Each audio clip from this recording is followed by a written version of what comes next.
Assalamualaikum warahmatullahi wabarakatuh. Berjumpa lagi dengan Nur Saparwadi. Bagaimana kabar teman-teman hari ini? Semoga teman-teman lebih baik dari hari sebelumnya. Semoga teman-teman cepat sehat dan bisa beraktivitas seperti sedia kala. Amin, amin ya robbal alamin. Di video kali ini saya akan membahas topik yaitu adalah anxiety disorder. Bagaimana pengalaman saya terkena anxiety disorder ini dan bagaimana cara saya mengatasinya. Karena ketika kita memiliki kecemasan berlebih, itu yang akan mengganggu aktivitas kita sehari-hari. Bahkan itu yang akan membuat kita merasa bahwa dunia ini seakan-akan tidak ada artinya. Baik teman-teman, jika teman-teman baru pertama kali melihat video ini, baru pertama kali melihat saya, silahkan subscribe channel ini supaya channel ini semakin berkembang dan kita semakin bisa menjalin silaturahmi, bisa sharing, berbagi pengalaman terkait penanganan anxiety disorder ini. Oke teman-teman, saya mengalami anxiety disorder ini bisa dikatakan cukup lama, sekitar 2 tahun lebih teman-teman.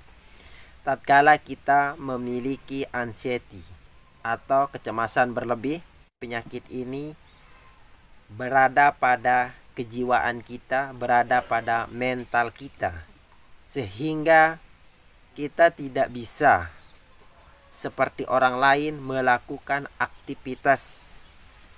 Mungkin kita hanya bisa berbaring, meratapi nasib, merasa putus asa, depresi dengan keadaan kita, sehingga itu yang akan menimbulkan sensasi-sensasi yang teman-teman rasakan atau yang pernah saya rasakan, seperti gemetar, takut keluar, keringat dingin, sempoyongan, kereyengan, takut dengan keramaian, takut naik motor, takut dengan suara objek-objek tertentu.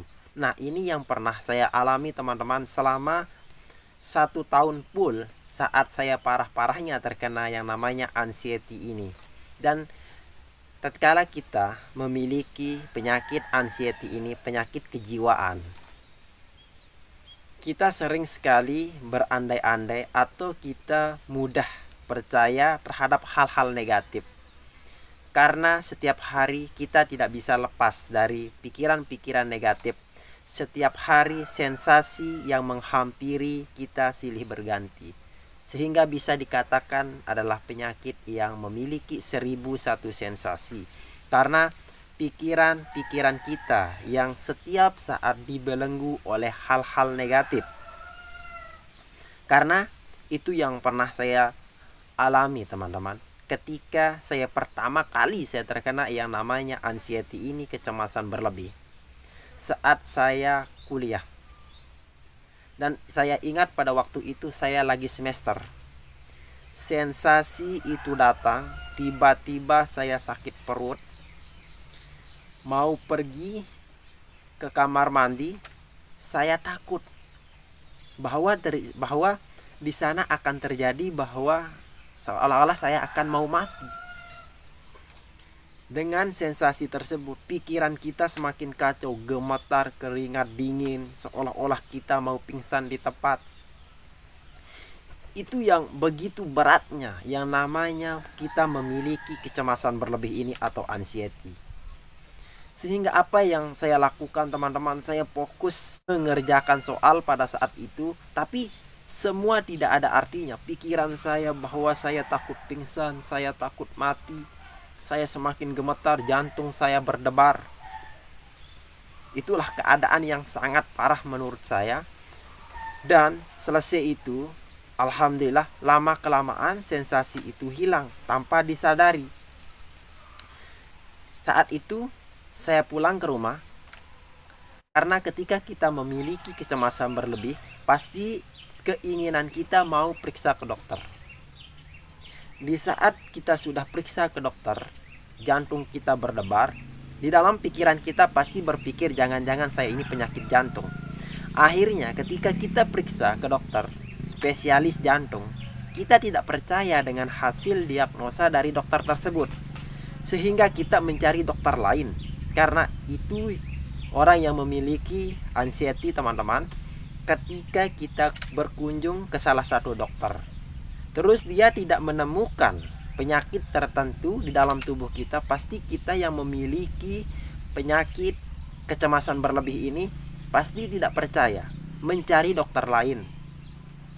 Sehingga pada waktu itu selama beberapa bulan pertama saya terkena yang namanya anxiety ini, 5 dokter yang pernah saya kunjungi. Apalagi ketika kita sudah tensi, cek darah normal atau 150/90, kita semakin panik. Kita cari dokter lain mau membuktikan karena rasa penasaran kita tinggi. Sehingga itu yang akan selalu berlanjut. Keluar rumah takut, karena pada waktu 1 tahun pertama seolah-olah aktivitas saya itu hanya di dalam rumah, hanya tidur, berbaring, jalan pun sedikit seolah-olah merayap. Padahal ketika kita periksa ke dokter, diagnosa dokter terhadap diri kita bahwa kita baik-baik saja, hanya asam lambung, dan itu merupakan suatu penyakit yang biasa terjadi pada manusia, karena orang yang memiliki asam lambung itu adalah suatu proses yang normal di dalam lambung. Tapi yang menjadi masalah adalah ketika asam lambung itu mampu memproduksi asam lambung secara berlebihan. Itu yang akan menimbulkan gejala dada rasanya terbakar, perut kembung, dan lain sebagainya. Nah, ini yang teman-teman mungkin rasakan saat ini. Teman-teman jangan khawatir, saya pernah merasakan apa yang teman-teman rasakan. Sehingga tatkala kita memiliki uang banyak untuk menangani yang namanya anxiety ini, kita akan selalu mencari orang-orang pintar atau orang-orang siapa saja yang akan mampu menyembuhkan kita saat memiliki anxiety ini. Tapi apa yang terjadi ketika kita semakin sering mencari orang untuk kita konsultasi, itu yang akan memperparah keadaan kita sebenarnya teman-teman. Intinya adalah tatkala teman-teman sudah menemukan satu dokter yang teman-teman percaya, yakini, silahkan ngobrol, sharing. Karena saya dulu waktu sekitar bulan puasa yang lalu, tahun lalu, saya pergi ke dokter tersebut. Saya divonis bahwa tipes kronis, mah kronis.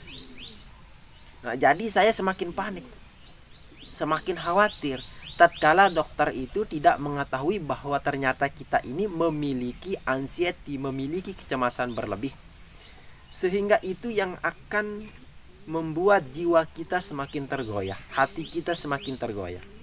Oleh sebab itu teman-teman cari dokter yang teman-teman percaya, yang mampu memberikan teman-teman solusi walaupun tanpa obat. Karena jujur teman-teman, karena saya sudah menemukan dokter yang mana beliau katakan terhadap saya bahwa buatlah kesibukan. Obat adalah sebagai pembantu, sebagai untuk membantu kita. Yang dapat menyembuhkan kita adalah diri kita sendiri.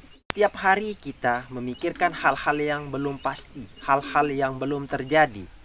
1 minggu kemudian, 1 minggu yang akan datang kita akan melakukan atau berobat. Pasti seminggu kita sudah memikirkan. Apalagi besok pagi kita mau pergi ke rumah sakit, pasti malamnya kita tidak bisa tidur. Kita memikirkan apa yang belum terjadi keesokan harinya. Ini yang teman-teman perlu perhatikan, bahwa ketika teman-teman tidur, supaya teman-teman bisa tidurnya, jangan pikirkan apa yang belum terjadi. Memang teman-teman, saya yakin ini sulit, tapi teman-teman latih diri teman-teman. Karena untuk bisa keluar dari anxiety ini adalah butuh latihan, butuh proses. Buat hobi, buat aktivitas yang teman-teman bisa lakukan walaupun baru bisa keluar rumah, silahkan coba. Dan terus usahakan lawan ketika sensasi yang bergejolak seperti takut mati, seperti apa dan lain-lain silahkan. Tapi ketika teman-teman hanya masih bisa berbaring, takut, silahkan coba hobi. Apa yang hobi membaca, apa yang teman-teman bisa. Karena tatkala teman-teman sudah bisa melakukan aktivitas ringan atau hobi-hobi yang teman-teman bisa lakukan, setidaknya sedikit demi sedikit sensasi atau pikiran-pikiran negatif itu akan mampu teratasi. Karena itu yang pernah saya terapkan teman-teman. Dan orang yang sudah memiliki kecemasan berlebih yang sudah parah, ketika 1 bulan 2 bulan proses penyembuhannya muncul lagi sensasi seperti takut, jangan khawatir, karena itu adalah bagian dari proses secara normal untuk menuju suatu kesembuhan yang sempurna. Intinya adalah yang pertama teman-teman, tetap semangat, yakin terhadap diri teman-teman, yakin apa keputusan atau diagnosa dokter bahwa teman-teman sudah dikatakan baik, memiliki tubuh yang normal, tidak ada penyakit tertentu. Jangan khawatir, itu hanya pikiran-pikiran negatif teman-teman. Silahkan lawan itu. Ketika tidak ada penyakit-penyakit tertentu, teman-teman silahkan. Saya kunjungi paranormal pernah, orang pintar berapa. Ketika kita dites, kita merasa sakit, nah itu adalah setannya, jinnya yang sakit. Tapi ternyata itu adalah diri kita yang mengalami kesakitan. Tapi memang itulah perjalanan kita. Intinya adalah seperti yang tidak pernah saya bosan-bosankan memberikan teman-teman semangat, motivasi, yakin. Karena dan juga tatkala kita mendengar obat mahal, obat-obat tertentu di media sosial, di Google, kita dikasih tahu cari obat-obat herbal, obat-obat, kita pasti ingin beli. Walaupun berapa harganya, kita tidak pernah khawatir, kita mau beli. Ujung-ujungnya ketika kita sudah beli, minum 1 hari 2 hari kita buang. Karena ketika kita sudah minum 2-3 hari terus muncul sensasi itu, kita pasti tidak percaya lagi terhadap obat tersebut, sehingga kita buang. Karena itu yang pernah saya alami teman-teman. Berbagai macam obat yang pernah saya beli, mulai dari Gamat, Koyomah Indonesia, itu kan semua harganya mahal. Tapi yang menyebabkan kita tidak bisa rutin karena komitmen atau konsistensi kita terhadap obat tersebut tidak ada, sehingga itu yang menyebabkan kita sulit sembuh. Saya tidak pernah yang namanya pergi ke psikiater, tidak pernah pergi ke dokter kesehatan jiwa atau minum obat-obat antidepresi. Oleh sebab itu teman-teman, buat kesibukan sendiri atau buat hobi. Mulai saat ini teman-teman lakukan hobi yang dapat membantu teman-teman bisa keluar dari anxiety disorder. Ketika teman-teman sudah mampu mengatasi anxiety, kecemasan berlebih ini, lambung akan menyelesaikan. Dan ketika teman-teman masih memiliki GERD yang tinggi, yang masih parah, gastritis, dispepsia, silahkan teman-teman usahakan pantangan, jangan terlalu dipantang, yang asalkan jangan terlalu asam, pedas. Nah seperti itu, karena ketika teman-teman makan pemicu asam lambung itu naik, maka teman-teman akan cemas lagi, khawatir, panik, padahal tidak terjadi apa-apa. Karena orang lain tatkala dia memiliki asam lambung, tidak memiliki cemas berlebihan, ketika dia ada sensasi di perutnya terkait dengan naiknya asam lambung, dia tidak pernah khawatir, sehingga 1 jam 2 jam dia rileks, maka dia akan bisa bekerja berat. Sedangkan kita yang memiliki cemas berlebihan, anxiety ini, selalu berandai-andai. Belum terjadi sudah memikirkan masa depan. Belum terjadi 1 jam kemudian kita sudah berpikir bahwa kita akan seperti apa. Nah itu yang teman-teman harus usahakan. Semangat, intinya yakin, tidak ada penyakit yang tidak ada obatnya. Teman-teman tetap yakin, dan 100% kita serahkan kepada Allah Subhanahu wa Ta'ala yang akan menyelesaikan ini semua. Yang penting kita sudah berikhtiar. Oke, terima kasih. Jika teman-teman suka terhadap video ini, silahkan like, share, komen, dan silahkan tinggalkan pesan-pesan positif. Kita berbagi, kita sharing atas pengalaman. Oke, baik, terima kasih. Wassalamualaikum warahmatullahi wabarakatuh.